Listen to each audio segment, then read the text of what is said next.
Hepatitis ਸੀ ਖਾਸ ਤੌਰ ਤੇ ਬਹੁਤ ਜ਼ਿਆਦਾ ਰੈਂਪੈਂਟ ਹੈਗਾ ਸਾਡੀ ਸੋਸਾਇਟੀ ਦੇ ਵਿੱਚ। ਹਰ ਤੀਸਰਾ ਬੰਦਾ ਤੁਸੀਂ ਫੜ ਕੇ ਟੈਸਟ ਕਰੋਗੇ ਤੇ ਉਹ ਹੈਪੇਟਾਈਟਸ ਸੀ ਜਾਂ ਬੀ ਦੇ ਵਿੱਚ ਮੁਬਤਲਾ ਹੋਏਗਾ ਜੀ। ਬ੍ਰੈਸਟ ਕੈਂਸਰ ਪਾਕਿਸਤਾਨ ਬਹੁਤ ਆਮ ਹੈ, ਬਹੁਤ ਆਮ ਹੈ और बड़े केस असीं देखने आ। लेकिन ये कि अगर मैमोग्राफी या बाद दफ़ा FNACAC कर लेने आ ਉਹਦੇ ਵਿੱਚ अगर कोई एक केस फड़िया जाए अर्ली स्टेजिस ਦੇ ਵਿੱਚ ਤੇ ਉਹਦੇ ਵਿੱਚ ਜਿਹੜਾ क्योर रेट ना तकरीबन 95% ਜਿਹੜਾ ना क्योर रेट है। एक तो चलो गौरमेंट वालों अगर होवे कि लो जी तुसीं साल बाद या 6 महीने बाद अपने एक सैट ऑफ टेस्ट हैगे ने अपनी हैल्थ के मतलब ये तुसीं कराने ने। लेकिन इत्थे सूरत हाल सारे वे कि इग्नोरेंस ऐसी है कि कोई बंदा भी ये भी टेस्ट अगर फ्री भी तुसीं उन्होंने कहोगे ना कराओ वो नहीं कराते। ये नहीं कि जो टर्मिनल स्टेजिस से पहुँच जाए तो फिर वो जनाब हस्पताल आए लो जी जनाब इन्नी देर तो मैं फूका बनाता रहा जे फलाने हकीम को या फलाने बाबे को तो हुण जो बेड़ा गर्क हो गया तो हुण मैं जनाब इत्थे आ गया जी। एक सैट ऑफ टेस्ट है ने या कोई नाल एग्जामिनेशन है मसलन एक्सरेज ने या कोई होर ऐसी चीज़ है अल्ट्रासाउंड है मैमोग्राफी है ये अगर साल बाद हो जाते हैं तो एक तुहानूं पता चलेगा भी तुहाडी पापूलेशन जी है वो हेल्दी है या वो मतलब डिजीज है। ये मेहरबानी फरमाओ ना तुहाडा माशाअल्लाह इन्ना तजर्बा है कि साडे व्यूअर्स नूं ये तो दस दिओ कि यह 3 4 5 टैसट जिहड़े ने ना ये हर साल बई भावें पल्लियों औखियां हो के कराओ किवें भी कराओ फ्री हुंदे ने तां कराओ जे थोड़े बहुते पैसे देने पैंदे ने ते कराओ और ये बड़े जरूरी ने। साडे इत्थे तुसीं वेखो कि जिहड़े हैपेटाइटिस दे टेस्ट ने हैपेटाइटिस बी ते सी दे जिहड़े मरीज़ बहुत ज़्यादा ने बहुत ज़्यादा। और वो सिर्फ यही नहीं कि हैपेटाइटिस बी या सी हो गया तो चलो गल खत्म हो गई नहीं वो जिस वक्त अगर चलता रहेगा तो वो बाद सिरोसिस दे विच तब्दील हो जाता है यानी कि जिगर सुकड़ जाता है सर ਉਹਦੇ ਨਾਲ ਤੁਹਾਡੀ ਜਿਹੜੀ ਨਾਰਮਲ ਐਕਟੀਵਿਟੀਜ਼ ਨੇ ਜਿਸਮ ਦੀਆਂ ਉਹ ਖਤਮ ਹੋ ਜਾਂਦੀਆਂ ਨੇ। ਫਿਰ ਉਹਦੇ ਵਿੱਚੋਂ ਕੋਈ 10% ਕੇਸ ਐਸੇ ਹੁੰਦੇ ਨੇ ਜਿਹੜੇ ਕੈਂਸਰ ਦੀ ਸ਼ਕਲ ਚਲੇ ਜਾਂਦੇ ਨੇ। ਅੱਗੋਂ ਅਗਰ ਇੱਕ ਮੇਲ ਅਗਰ ਹੋ ਗਿਆ ਮੇਲ ਅਗਰ ਉਹਨੂੰ ਲੱਗਾ ਹੈ ਨਾ HIV ਉਹ ਬੀਵੀ ਕੋਲ ਜਾਏਗਾ ਤਾਂ ਨਾਲ ਬੀਵੀ ਦਾ ਵੀ ਬੇੜਾ ਗਰਕ ਕਰੇਗਾ। ਸ਼ੂਗਰ ਹੈ ਤੁਹਾਡੀ ਹੀਮੋਗਲੋਬਿਨ ਹੈ ਉਦੋਂ ਬਾਅਦ ਤੁਹਾਡੇ ਜਿਗਰ ਦੇ ਟੈਸਟ ਨੇ ALT ਤੇ AST और उस बाद जोड़ा गुरदे दे ने यूरिया ते क्रिएटिनिन ने ये मेन टेस्ट है जोड़े हर मरीज़ के होने चाहिए ने। यार मैं साल के बाद अपने टेस्ट करावा ताकि मैंने पता लगे कि मेरे कोई खराबी तो नहीं है कोई मसला तो नहीं है। अगर अर्ली स्टेज के ये तकलीफां फड़ियां जान उन्होंने इलाज हो जाता है। लेकिन अगर तुसी जनाब उन्होंने लमकाई रखोगे या डरोगे कि भाई मैं निकलना आए कुछ मेरा तो वह फिर जिस वक्त बेड़ा गर्क होंदा उस वक्त तुसी फिर भज्जे फिरदे लो जी आ जाओ मैं जनाब मेरा जोड़ा ना कुछ करो तो उस वक्त टाइम गुजर गया होंदा है। फिर उस बाद कोई मतलब जोड़ा ना मुदावा भी नहीं हो सकता। हाँ नहीं हो सकता जी। मरीज़ जोड़ा है वो इत्थे प्रेजेंट किया डेंगी फीवर के नाल ये जी इन्हूं फीवर है तो इन्हूं डेंगी है डेंगी का टेस्ट उसका नैगेटिव है लेकिन असल जी बीमारी है थले वो तो जोड़ा है लुकीमिया है वो मैं कहते सारी कल्पना शुरू करता मैं आखो ये तो लुकीमिया का केस है तुसीं ये मरीज़ नूं फौरन टैलीफोन करो कि भाई तेरा टेस्ट की रिपोर्ट हैगी है तो ये मुताबिक तू इलाज करा। इन्होंने फोन किया मुंडिया ने थोड़ी देर मैंने दसिया जी वो मरीज कल का फौत हो गया जी।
प्यारे वेखण वालिओ उर्दू अदब दे उस्ताद शायर मिर्ज़ा गालिब होरां ने फरमाया सी भई तंग दस्ती अगर ना हो गालिब तंदरुस्ती हज़ार नेमत है।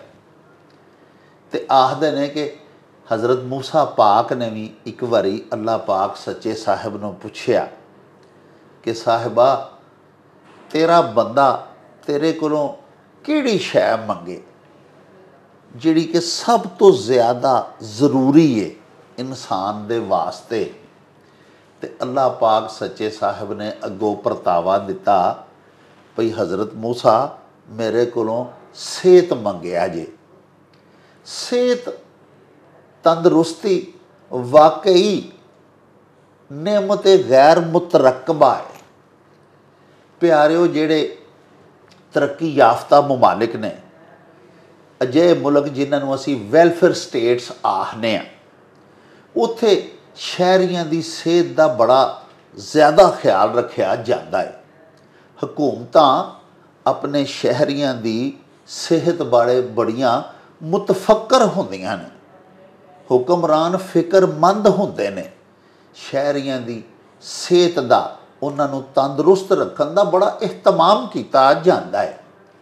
ਬਦਕਿਸਮਤੀ ਦੇ ਨਾਲ ਸਾਡਾ ਪਿਆਰਾ ਪਾਕਿਸਤਾਨ ਇੱਕ ਤਰੱਕੀ ਪਜ਼ੀਰ ਮੁਲਕ ਹੈ। ਸਾਡੇ ਇੱਥੇ ਵੈਲਫੇਅਰ ਸਟੇਟਸ ਦੇ ਵਾਂਗੂ ਹਰ ਸ਼ਹਿਰੀ ਦਾ ਸ਼ਸ਼ਮਾਈ ਜਾਂ ਸਾਲਾਨਾ ਹੈਲਥ ਚੈੱਕਅਪ ਤਾਂ ਨਹੀਂ ਹੋ ਸਕਦਾ। ਇੱਥੇ ਤੇ ਅੱਲਾ ਕਦੀ ਨਾ ਕਰੇ, ਅੱਲਾ ਸਭ ਨੂੰ ਸਿਹਤ ਦੇ, ਜਦੋਂ ਕਿਸੇ ਬੰਦੇ ਨੂੰ ਕੋਈ ਤਕਲੀਫ ਹੋ ਜਾਂਦੀ ਹੈ ਤੇ ਆਪਣੀ ਬਿਮਾਰੀ ਦੇ ਨਾਲ ਉਹ ਬੇਵੱਸ ਹੋ ਜਾਂਦਾ ਹੈ, ਡਿੱਗ ਪੈਂਦਾ ਹੈ, ਚਕਰਾ ਜਾਂਦਾ ਹੈ, ਤੇ ਫਿਰ ਹੀ ਉਹਨੂੰ ਫੜ ਕੇ ਉਹਦੇ ਘਰ ਵਾਲੇ ਹਸਪਤਾਲ ਖੜਦੇ ਨੇ। ਤੇ ਅੱਲਾ ਪਾਕ ਕਰਮ ਕਰੇ, ਉੱਥੇ ਜਾ ਕੇ ਪਤਾ ਲੱਗਦਾ ਹੈ ਭਈ ਹੈਪਾਟਾਈਟਸ ਦੀ ਜਾਂ ਨਾਉਜ਼ੁਬਿਲਾ ਕੈਂਸਰ ਦੀ ਜਾਂ ਕਿਸੇ ਵੱਡੀ ਬਿਮਾਰੀ ਦੀ ਆਖਰੀ ਸਟੇਜ ਚੱਲ ਰਹੀ ਹੈ। ਵਜ੍ਹਾ ਇਹੀ ਹੈ ਭਈ ਅਸੀਂ ਆਪਣਾ ਪੀਰੀਆਡਿਕਲ ਚੈੱਕਅਪ ਨਹੀਂ ਕਰਵਾਉਂਦੇ, ਸਕਰੀਨਿੰਗ ਨਹੀਂ ਕਰਵਾਉਂਦੇ। ਇਹ ਕਿਸ ਕਦਰ ਜ਼ਰੂਰੀ ਹੈ ਇੱਕ ਇਨਸਾਨ ਦੇ ਵਾਸਤੇ, ਇੱਕ ਸਿਹਤਮੰਦ ਬੰਦੇ ਦੇ ਵਾਸਤੇ ਆਪਣਾ ਰੈਗੂਲਰਲੀ ਚੈੱਕਅਪ ਕਰਵਾਉਣਾ ਹੈਲਥ ਦਾ, ਆਪਣੀ ਸਕਰੀਨਿੰਗ ਕਰਵਾਉਣੀ, ਇਹ ਕਿਸ ਕਦਰ ਜ਼ਰੂਰੀ ਹੈ। ਇਹ ਇੱਕ ਬੜੀ ਇਨਫੋਰਮੇਟਿਵ ਬਾਤ ਹੈ ਜਿਹੜੀ ਅੱਜ ਅਸੀਂ ਤੁਹਾਡੇ ਤਾਈਂ ਪਹੁੰਚਾਉਣੀ ਚਾਹੁੰਦੇ ਹਾਂ। ਅਸੀਂ ਅੱਜ ਤੁਹਾਨੂੰ ਨਾਲ ਲੈ ਕੇ ਹਾਜ਼ਰ ਹੋਏ ਹਾਂ ਸਾਡੇ ਪਿਆਰੇ ਪਾਕਿਸਤਾਨ ਦੇ ਬੜੇ ਨਾਮਵਰ, ਬੜੇ ਸੀਨੀਅਰ ਮੋਸਟ ਕਲੀਨਿਕਲ ਪੈਥੋਲੋਜਿਸਟ ਜਨਾਬ ਡਾਕਟਰ ਮੁਹੰਮਦ ਇਜਾਜ਼ ਬੱਟ ਹੋਰਾਂ ਦੀ ਖਿਦਮਤ ਦੇ ਵਿੱਚ ਸਾਡੇ ਨਾਲ ਤਸ਼ਰੀਫ ਰੱਖਦੇ ਨੇ। ਆਓ ਤੁਹਾਨੂੰ ਡਾਕਟਰ ਸਾਹਿਬ ਦੇ ਨਾਲ ਮਿਲਵਾਈਏ ਤੇ ਉਹ ਬੁਨਿਆਦੀ ਜ਼ਰੂਰੀ ਨੁਕਤੇ ਜਿਹੜੇ ਸਾਡੇ ਵਿੱਚੋਂ ਹਰ ਇੱਕ ਦੇ ਇਲਮ ਵਿੱਚ ਹੋਣੇ ਚਾਹੀਦੇ ਨੇ, ਉਹ ਅੱਜ ਡਾਕਟਰ ਸਾਹਿਬ ਤੋਂ ਜਾਣੀਏ, ਉਹਨਾਂ ਤੋਂ ਪੁੱਛੀਏ। ਡਾਕਟਰ ਸਾਹਿਬ, ਸਭ ਤੋਂ ਪਹਿਲੇ ਤਾਂ ਨਾ ਜੀ ਸਾਡੇ ਤੁਸੀਂ ਵਿਊਅਰਸ ਨੂੰ ਬਰਾਹ ਕਰਮ ਜ਼ਰਾ ਆਪਣਾ ਪੂਰਾ ਤਾਰਫ ਕਰਵਾਓ ਸਾਹਿਬ। ਮੇਰਾ ਨਾਮ ਹੈ ਡਾਕਟਰ ਮੁਹੰਮਦ ਇਜਾਜ਼ ਬੱਟ। ਮੈਂ ਵੈਸੇ ਬਿਲੋਂਗ ਕਰਨਾ ਗੁਜਰਾਂਵਾਲੇ ਤੋਂ ਹੀ ਜੀ, ਲੇਕਿਨ ਰੀਸੈਂਟਲੀ ਮੈਂ ਜਿਹੜਾ ਨਾ ਲਾਹੌਰ ਦੇ ਵਿੱਚ ਰਿਜ਼ਾਈਡ ਕਰ ਰਿਹਾ ਜੀ। ਤੇ ਇਸ ਤੋਂ ਪਹਿਲਾਂ ਇਸ ਤਰ੍ਹਾਂ ਸੀ ਕਿ ਮੈਂ ਮੁਲਤਾਨ ਤੋਂ ਨਿਸ਼ਤਰ ਮੈਡੀਕਲ ਕਾਲਜ ਤੋਂ ਮੈਂ MBBS ਕੀਤੀ ਸੀ ਜੀ 1977 ਵਿੱਚ। ਤੇ ਬਾਅਦ ਵਿੱਚ ਮੈਂ ਫਿਰ ਪੈਥੋਲੋਜੀ ਦੀ ਟ੍ਰੇਨਿੰਗ ਜਿਹੜੀ ਹੈ ਉਹ KE ਮੈਡੀਕਲ ਕਾਲਜ ਦਾ ਜਿਹੜਾ ਡਿਪਾਰਟਮੈਂਟ ਆਫ ਪੈਥੋਲੋਜੀ ਸੀ ਜੀ, ਉੱਥੇ ਸਾਡੇ ਕੋਲ ਪ੍ਰੋਫੈਸਰ ਸਨ ਕਾਫੀ ਬਾਹਰ ਦੇ ਕੁਆਲੀਫਾਈਡ, ਉਹਨਾਂ ਦੇ ਨਾਲ ਮੈਂ 3-4 ਸਾਲ ਕੰਮ ਕਰਦਾ ਰਿਹਾ ਜੀ। ਤੇ ਕੁਛ ਫਿਰ ਮੈਂ ਉੱਥੋਂ ਹੀ ਡਿਗਰੀਆਂ ਲੈ ਕੇ ਤਾਂ ਮੈਂ ਗੁਜਰਾਂਵਾਲੇ ਆ ਗਿਆ। ਤੇ ਗੁਜਰਾਂਵਾਲੇ DHQ ਹਸਪਤਾਲ ਵਿੱਚ ਉਸ ਵਕਤ ਕੋਈ ਪੈਥੋਲੋਜਿਸਟ ਨਹੀਂ ਸੀ ਹੈ। ਆਈ ਵਾਜ਼ ਦਾ ਪਾਇਨੀਅਰ ਪੈਥੋਲੋਜਿਸਟ ਜਿਹਨੇ ਆ ਕੇ ਤੇ ਲੈਬੋਰਟਰੀ ਸਾਰੀ ਜਿਹੜੀ ਹੈ DHQ ਗੁਜਰਾਂਵਾਲਾ ਹਸਪਤਾਲ ਦੀ ਲੈਬੋਰਟਰੀ ਨੂੰ ਮੈਂ ਸੈਟਅਪ ਕੀਤਾ ਜੀ। ਤੇ ਉਹੀ ਅੱਗੇ ਚੱਲਦੀ ਹੈ ਵੀ ਇਸ ਵਕਤ ਬਹਿਰਹਾਲ ਮੈਂ ਇਸ DHQ ਦੇ ਵਿੱਚ DHQ ਦੀ ਜਿਹੜੀ ਲੈਬ ਹੈ ਉਹਦੇ ਵਿੱਚ ਕਾਫੀ 15-16 ਸਾਲ ਮੈਂ ਇਹ ਕੰਮ ਕਰਦਾ ਰਿਹਾ। ਔਰ ਇਹ ਆਸਤਾ ਆਸਤਾ ਮੈਂ ਜਿਹੜੀ ਫੈਸਿਲਿਟੀ ਸਨ ਲੈਬੋਰਟਰੀ ਦੀ ਉਹ ਮੈਂ ਉਹ ਇਨਕਰੀਜ਼ ਕਰਦਾ ਰਿਹਾ। ਤੇ ਉਸ ਤੋਂ ਬਾਅਦ ਮੈਂ ਇਸ ਤਰ੍ਹਾਂ ਹੋਇਆ ਕਿ ਮੈਨੂੰ ਅੱਲਾਹ ਤਾਲਾ ਨੇ ਇੱਕ ਮੌਕਾ ਦਿੱਤਾ ਕਿ ਮੈਂ ਬਾਹਰ ਵੀ ਜਾ ਕੇ ਕੰਮ ਕਰ ਸਕਾਂ। ਤੋ ਮੈਂ ਜਨਾਬ ਫਿਰ ਜਾ ਕੇ ਤੇ ਮੱਕੇ ਦੇ ਵਿੱਚ ਉੱਥੇ ਅਲ-ਨੂਰ ਸਪੈਸ਼ਲਿਸਟ ਹਸਪਤਾਲ ਹੈ, ਉੱਥੇ ਮੈਂ ਜਾ ਕੇ ਐਜ਼ ਕੰਸਲਟੈਂਟ ਪੈਥੋਲੋਜਿਸਟ ਦੇ ਤੌਰ 'ਤੇ, ਹਿਸਟੋਪੈਥੋਲੋਜਿਸਟ ਦੇ ਤੌਰ 'ਤੇ ਮੈਂ ਉੱਥੇ ਚਲਾ ਗਿਆ।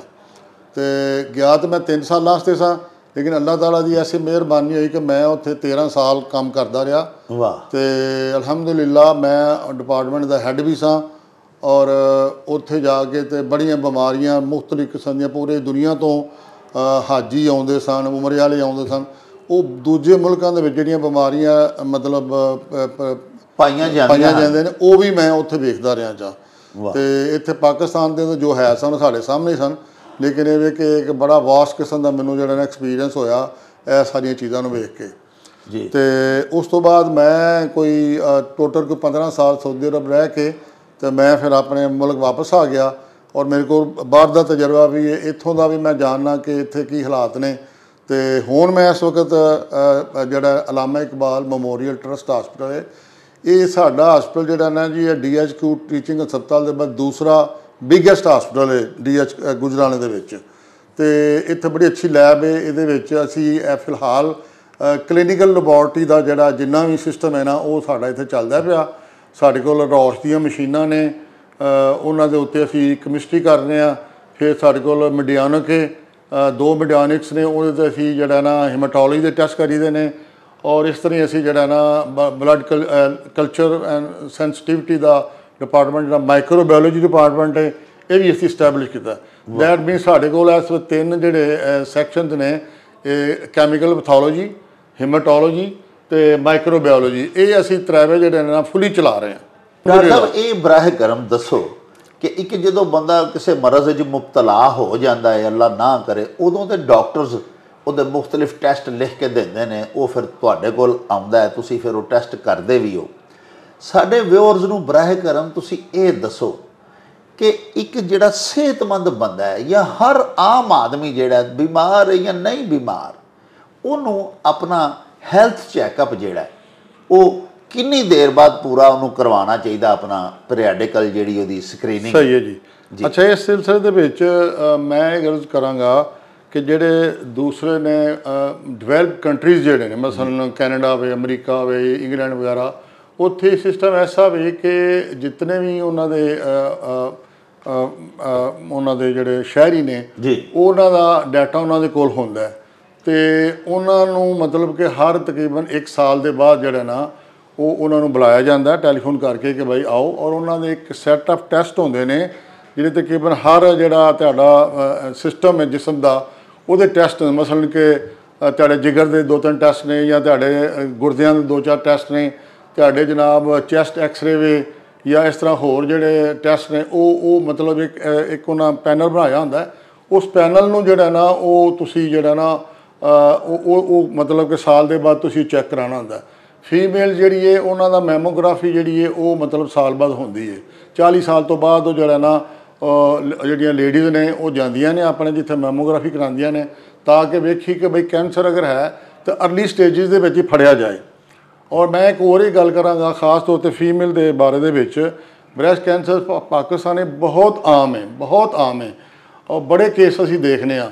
ਲੇਕਿਨ ਇਹ ਵੇ ਕਿ ਅਗਰ ਮੈਮੋਗ੍ਰਾਫੀ ਜਾਂ ਬਾਅਦ ਦਫਾ FNA ਅਸੀਂ ਕਰ ਲੈਂਦੇ ਹਾਂ, ਉਹਦੇ ਵਿੱਚ ਅਗਰ ਕੋਈ ਇਹ ਕੇਸ ਫੜਿਆ ਜਾਏ ਅਰਲੀ ਸਟੇਜਿਸ ਦੇ ਵਿੱਚ, ਤੇ ਉਹਦੇ ਵਿੱਚ ਜਿਹੜਾ ਕਿਉਰ ਰੇਟ ਨਾ ਤਕਰੀਬਨ 95% ਜਿਹੜਾ ਨਾ ਕਿਉਰ ਰੇਟ ਹੈ। 95% ਜਿਹੜੇ ਪੇਸ਼ੈਂਟਸ ਨੇ ਉਹ ਬਿਲਕੁਲ 100% ਕਿਉਰ ਹੋ ਜਾਂਦੇ ਨੇ। ਜਿਉਂ ਇਹ ਕੰਮ ਡਿਲੇ ਹੋਏਗਾ ਉਹਦਾ ਸਾਈਜ਼ ਜਿਹੜਾ ਕੈਂਸਰ ਦਾ ਵਧੇਗਾ। ਔਰ ਅਲਟੀਮੇਟਲੀ ਮੈਂ ਤਾਂ ਬਾਅਦ ਦਫਾ ਸਾਊਦੀ ਅਰਬ ਵਿੱਚ ਜਦੋਂ ਸਾਂ, ਮੈਂ ਉੱਥੇ ਵੇਖੇ ਨੇ ਕਿ ਐਡਾ ਵੱਡਾ ਜਨਾਬ ਉਹ ਕੈਂਸਰ ਹੋ ਗਿਆ ਤੇ ਉਹ ਆਪਣਾ ਔਰਤਾਂ ਜਿਹੜੀਆਂ ਨੇ ਉਹ ਬੁਰਖਿਓ ਨਾ ਪਾਏ ਨੇ ਤੇ ਉਹ ਕਿਸੇ ਨੂੰ ਦੱਸਦੀ ਹੀ ਨਹੀਂ ਕਿ ਮੇਰੇ ਨਾਲ ਬਈ ਪ੍ਰੋਬਲਮ ਹੋ ਗਿਆ। ਜਿਸ ਵਕਤ ਉਹ ਹੱਦ ਤੋਂ ਵੱਧ ਜਾਂਦਾ ਨਾ ਫਿਰ ਉਹ ਆਉਂਦੀਆਂ ਨੇ, ਲਓ ਜੀ ਸਾਡਾ ਜਨਾਬ ਹੈ ਮਸਲਾ ਹੋ ਗਿਆ। ਮੈਂ ਤਾਂ ਪਰੇਸ਼ਾਨ ਹੋਣਾ ਕਿ ਯਾਰ ਬਾਅਦ ਦਫਾ ਮੈਂ ਉਹਨੂੰ ਪੁੱਛਣਾ ਕਿ ਇਹ ਤੁਸੀਂ ਕਿੰਨੀ ਦੇਰ ਹੋ ਗਈ ਇਹ ਪਾਲਦੀਆਂ ਪਈਆਂ? ਇਹ ਜੀ 2 ਸਾਲ ਹੋ ਗਏ ਨੇ, ਸਾਲ ਹੋ ਗਿਆ ਜੀ ਚੱਲਦਾ ਹੈ ਸਿਲਸਿਲਾ। ਅਤੇ ਇਹ ਬੜੀ ਇਗਨੋਰੈਂਸ ਹੈਗੀ ਹੈ। ਮਤਲਬ ਹੁਣ ਇਹ ਜਿਹੜੇ ਡਿਵੈਲਪਿੰਗ ਕੰਟਰੀਜ਼ ਨੇ ਉਹਦੇ ਵਿੱਚ ਤਾਂ ਇਹ ਸਿਸਟਮ ਚੱਲਦਾ ਪਿਆ, ਲੇਕਿਨ ਕੁਛ ਐਸੇ ਨੇ ਜਿਹੜੇ ਕਿ ਤਰੱਕੀ ਵਜ਼ੀਰ ਮਤਲਬ ਸਾਡਾ ਮੁਲਕ ਜਿਹੜਾ ਉਹਦੇ ਵਿੱਚ ਵੀ ਅਵੇਅਰਨੈਸ ਨਹੀਂ ਹੈ। ਔਰ ਦੂਜੀ ਗੱਲ ਇੱਕ ਤਾਂ ਚਲੋ ਗੌਰਮੈਂਟ ਵੱਲੋਂ ਅਗਰ ਹੋਵੇ ਕਿ ਲਓ ਜੀ ਤੁਸੀਂ ਸਾਲ ਬਾਅਦ ਜਾਂ 6 ਮਹੀਨੇ ਬਾਅਦ ਆਪਣੇ ਇੱਕ ਸੈੱਟ ਆਫ ਟੈਸਟ ਹੈਗੇ ਨੇ ਆਪਣੀ ਹੈਲਥ ਦੇ ਮੁਤਲਕ ਇਹ ਤੁਸੀਂ ਕਰਾਣੇ ਨੇ, ਲੇਕਿਨ ਇੱਥੇ ਸੂਰਤ ਹਾਲ ਸਾਰੇ ਇਹ ਵੇਖ ਕੇ ਇਗਨੋਰੈਂਸ ਐਸੀ ਹੈ ਕਿ ਕੋਈ ਬੰਦਾ ਵੀ ਇਹ ਵੀ ਟੈਸਟ ਅਗਰ ਫ੍ਰੀ ਵੀ ਤੁਸੀਂ ਉਹਨਾਂ ਨੂੰ ਕਹੋਗੇ ਨਾ ਕਰਾਓ, ਉਹ ਨਹੀਂ ਕਰਾਉਂਦੇ।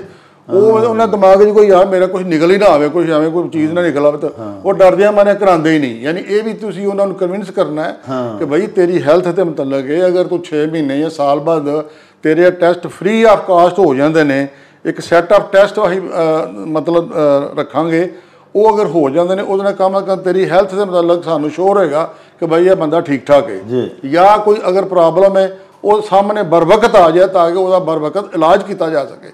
ਇਹ ਨਹੀਂ ਕਿ ਜਦੋਂ ਟਰਮੀਨਲ ਸਟੇਜ ਤੇ ਪਹੁੰਚ ਜਾਏ ਤਾਂ ਫਿਰ ਉਹ ਜਨਾਬ ਹਸਪਤਾਲ ਆਏ, ਲੋ ਜੀ ਆ ਜਨਾਬ ਇੰਨੀ ਦੇਰ ਤਾਂ ਮੈਂ ਫੂਕਾਂ ਬਣਾਉਂਦਾ ਰਿਹਾ ਜੇ ਫਲਾਣੇ ਹਕੀਮ ਕੋਲੋਂ ਜਾਂ ਫਲਾਣੇ ਬਾਬੇ ਕੋਲੋਂ, ਤੇ ਹੁਣ ਜਦੋਂ ਬੇੜਾ ਗਰਕ ਹੋ ਗਿਆ ਤੇ ਹੁਣ ਮੈਂ ਜਨਾਬ ਇੱਥੇ ਆ ਗਿਆ ਜੀ। ਇਹ ਸਰ ਸੂਰਤ ਹਾਲ ਹੈ। ਵੇਖੋ ਹੁਣ ਇਸ ਵਕਤ ਮੌਜੂਦਾ ਹਾਲਾਤ ਇਹ ਨੇ ਕਿ ਸਾਡੇ ਮੁਲਕ ਦੇ ਵਿੱਚ ਹੈਲਥ ਕਾਰਡ ਦੀ ਫੈਸਿਲਿਟੀ ਚੱਲਦੀ ਹੈ ਪਈ ਜੀ। ਅੱਜ ਕੱਲ੍ਹ ਕਿਧਰੇ ਚੱਲਦੀ ਹੈ, ਬਾਅਦ ਦਫਾ ਬੰਦ ਵੀ ਕਰ ਦਿੰਦੇ ਨੇ, ਫਿਰ ਚਾਲੂ ਕਰ ਦਿੰਦੇ ਨੇ ਜੀ। ਅਗਰ ਉਹ ਹੋ ਰਹੀ ਹੈ ਤਾਂ ਕਿਆ ਇਹ ਪੀਰੀਓਡਿਕਲੀ ਮਤਲਬ ਟੈਸਟ ਜਿਹੜੇ ਨੇ ਕਿਆ ਇਹ ਗੌਰਮੈਂਟ ਨਹੀਂ ਕਰ ਸਕਦੀ? ਗੌਰਮੈਂਟ ਕਰ ਸਕਦੀ ਹੈ।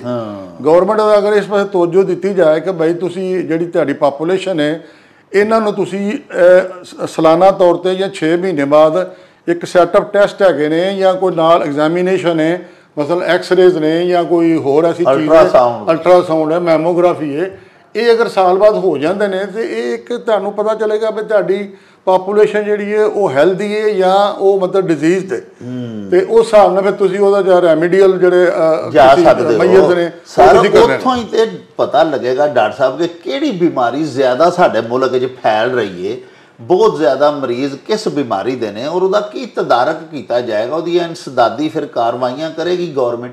ਲੇਕਿਨ ਅਫਸੋਸ ਹੈ ਕਿ ਹੁੰਦਾ ਨਹੀਂ ਇੱਥੇ ਅਦਵਿਆਤ ਮੁੱਕ ਜਾਂਦੀਆਂ ਨੇ ਸਰਕਾਰੀ ਹਸਪਤਾਲਾਂ ਦੇ ਵਿੱਚ, ਉਹ ਨਹੀਂ ਫਿਰ ਦੁਬਾਰਾ ਮਿਲਦੀਆਂ। ਅੱਜ ਕੱਲ੍ਹ ਬੜੀ ਸ਼ਾਰਟੇਜ ਹੋਈ ਹੈ ਜਿਵੇਂ DHQ ਹਸਪਤਾਲ ਦੇ ਵਿੱਚ। ਸਹੀ ਹੈ।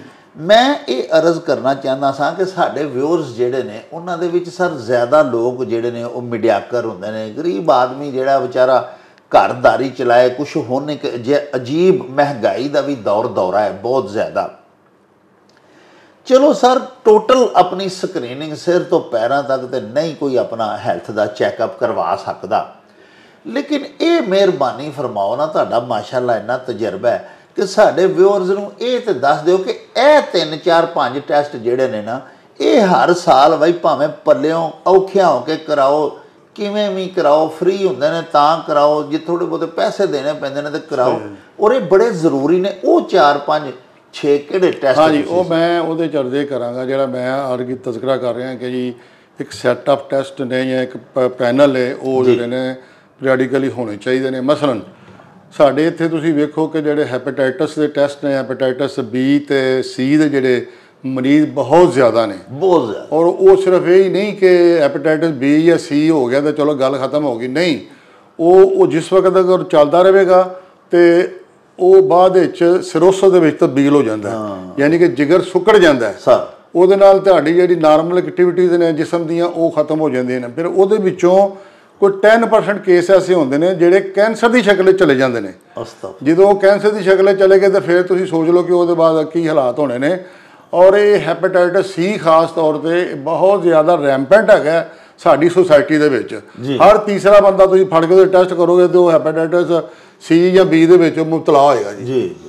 ਅੱਛਾ, ਇਹ ਮਤਲਬ ਜਿਹੜਾ ਨਾ ਮਸਲਬ ਮੈਂ ਸਮਝਣਾ ਕਿ ਜਿਹੜਾ ਪੈਨਲ ਆਫ ਟੈਸਟ ਮੈਂ ਸੁਜੈਸਟ ਕਰਾਂਗਾ ਉਹਦੇ ਵਿੱਚ ਹੈਪੇਟਾਈਟਸ C ਜੀ, ਹੈਪੇਟਾਈਟਸ B ਔਰ ਉਸ ਤੋਂ ਬਾਅਦ ਜਨਾਬ HIV ਜੀ, ਇਹ ਜਿਹੜਾ ਸਿਫਲ ਜਿਹੜਾ ਵੇ ਕੀ ਨਾਲੇ ਦਾ ਜਿਹੜਾ ਏਡਸ ਦਾ ਟੈਸਟ ਹੈਗਾ। ਅੱਛਾ, ਏਡਸ ਵੈਸੇ ਸਾਡੇ ਇੱਥੇ ਇਹ ਨਹੀਂ ਕਿ ਬਹੁਤ ਜ਼ਿਆਦਾ ਰੈਂਪੈਂਟ ਹੈ, ਲੇਕਿਨ ਇਹ ਕਿ ਇਹਦੇ ਕੇਸਿਸ ਨਿਕਲਦੇ ਨੇ। ਖਾਸ ਤੌਰ ਤੇ ਸਾਡੇ ਜਿਹੜੇ ਲੋਕ ਬਾਹਰ ਗਏ ਹੁੰਦੇ ਨੇ ਮਿਡਲ ਈਸਟ ਦੇ ਵਿੱਚ, ਉੱਥੋਂ ਇਹ ਬਿਮਾਰੀ ਲਾ ਕੇ ਤੇ ਇੱਥੇ ਆ ਜਾਂਦੇ ਨੇ ਜੀ। ਗੁਜਰਾਤ ਸਰ ਕੇਸਿਸ ਹੈ ਨੇ। ਤੇ ਮੈਂ ਜਦੋਂ DHQ ਦੇ ਵਿੱਚ ਕੰਮ ਕਰਦੇ ਰਹੇ ਤਾਂ ਰੈਗੂਲਰਲੀ ਅਸੀਂ ਜਿਹੜਾ HIV ਦੇ ਕੇਸਿਸ ਜਿਹੜੇ ਨੇ ਉਹ ਅਸੀਂ ਡਾਇਗਨੋਸ ਕਰਦੇ ਰਹੇ ਹਾਂ। ਫਿਰ ਇੱਕ ਲਾਹੌਰ ਦੇ ਵਿੱਚ ਇੱਕ ਗੌਰਮੈਂਟ ਦਾ ਇੱਕ ਅਦਾਰਾ ਸੀ ਜਿਹਨੂੰ ਅਸੀਂ ਰਿਪੋਰਟ ਕਰਨੇ ਸਾਂ ਕਿ ਬਈ ਇਹ ਫਲਾਣਾ ਬੰਦਾ, ਇਹ ਉਹਦਾ ਐਡਰੈਸ ਜੇ ਤੇ ਇਹ ਉਹ HIV ਉਹਦਾ ਜਿਹੜਾ ਨਾ ਪੋਜ਼ਿਟਿਵ ਆ ਗਿਆ ਜੀ। ਤੇ ਅਕਸਰ ਮੈਂ ਜਦੋਂ ਉਹਨਾਂ ਦੀ ਹਿਸਟਰੀ ਲੈਣੀ ਤੇ ਉਹ ਪਤਾ ਲੱਗਣਾ ਜੀ ਮੈਂ ਸਾਊਦੀ ਅਰਬ ਤੋਂ ਆਇਆ ਜੇ, ਮੈਂ ਜਨਾਬ ਦੁਬਈ ਤੋਂ ਆਇਆ ਜੇ।